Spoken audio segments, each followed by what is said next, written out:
नमस्कार दोस्तों, मेरा नाम है सचिन। आज हम बात करेंगे पेग रेशियो यानी कि प्राइस अर्निंग ग्रोथ रेशियो क्या होता है, इसकी क्या इंपॉर्टेंस है। प्राइस अर्निंग ग्रोथ रेशियो किसी भी कंपनी के पीई रेशियो और उस कंपनी के ग्रोथ रेट के बीच एक रिलेशन को डिफाइन करता है। कंपनी किस रेट से ग्रो कर रही है और उस कंपनी का पीई क्या है, इसके बीच के रिलेशन को पेग रेशियो दिखाता है।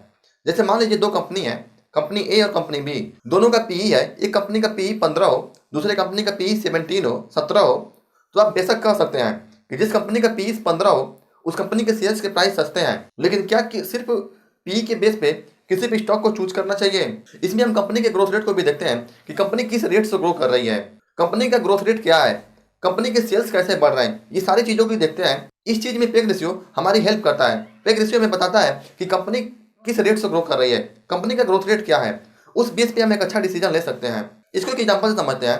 जैसे मान लीजिए कोई कंपनी ए है जिसके शेयर्स के प्राइस कम सा 100 से बढ़ के 120 होते हैं, 120 से 145, 145 से 175 होते हैं।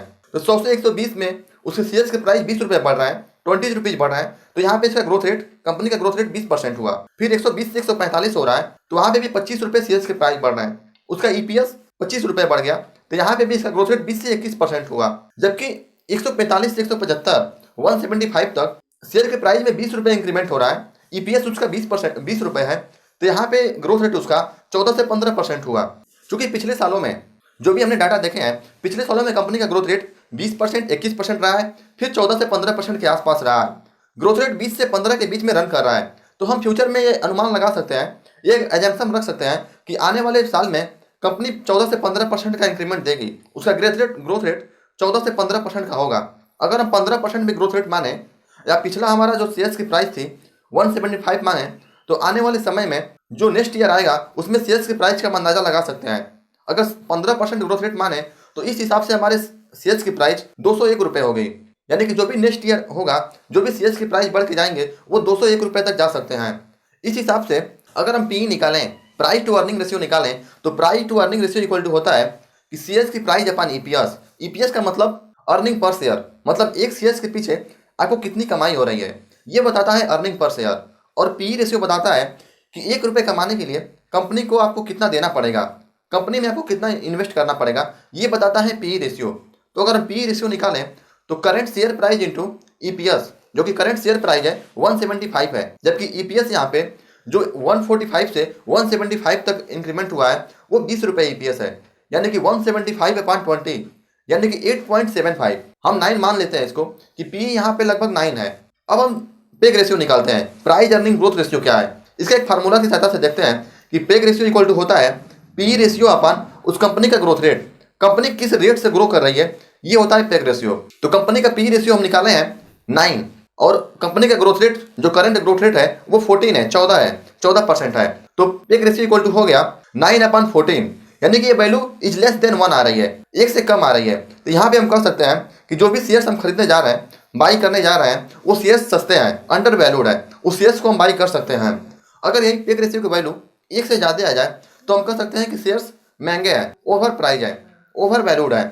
अगर शेयर्स की प्राइस पेग रेशियो की वैल्यू इक्वल टू 1 आ जाए तो हम कहते हैं कि फेयर वैल्यू है। फेयर वैल्यूड का मतलब ना ही शेयर्स की प्राइस ज़्यादा सस्ते हैं, ना ही शेयर्स की प्राइस ज़्यादा महंगे हैं। लेकिन अगर पेग रेशियो की वैल्यू 2 से ज़्यादा आ जाए, इज ग्रेटर देन 2 हो, तो इस केस में शेयर्स काफ़ी महंगे हैं, ऐसे शेयर्स से आपको दूर ही रहना चाहिए। वैसे कोई भी ऐसा शेयर्स जिसकी पेग रेशियो की वैल्यू इज ग्रेटर देन 1 आ रहा है, तो ऐसे शेयर्स से आपको दूर रहना चाहिए। और अगर पेग रेशियो की वैल्यू 0.5 आ जाए या 0.5 से कम आता है तो ऐसे शेयर्स काफ़ी सस्ते होते हैं, ऐसे शेयर्स के बारे में आप सोच सकते हैं। हाँ, लेकिन सिर्फ पी रेशियो और पेग रेशियो के बेस पे किसी भी स्टॉक को चूज नहीं करना चाहिए, बाकी उसके सारे फंडामेंटल भी ठीक होना चाहिए। उसका आरओई कैसा है, उसके इंटरप्राइज वैल्यू क्या बता रहा है, उस कंपनी के पास कितना डेट है, ये सारी चीज़ें देखनी चाहिए। इन सारी चीज़ों का मैं लिंक डिस्क्रिप्शन में दे दूंगा, आप जाके वहाँ से देख सकते हैं।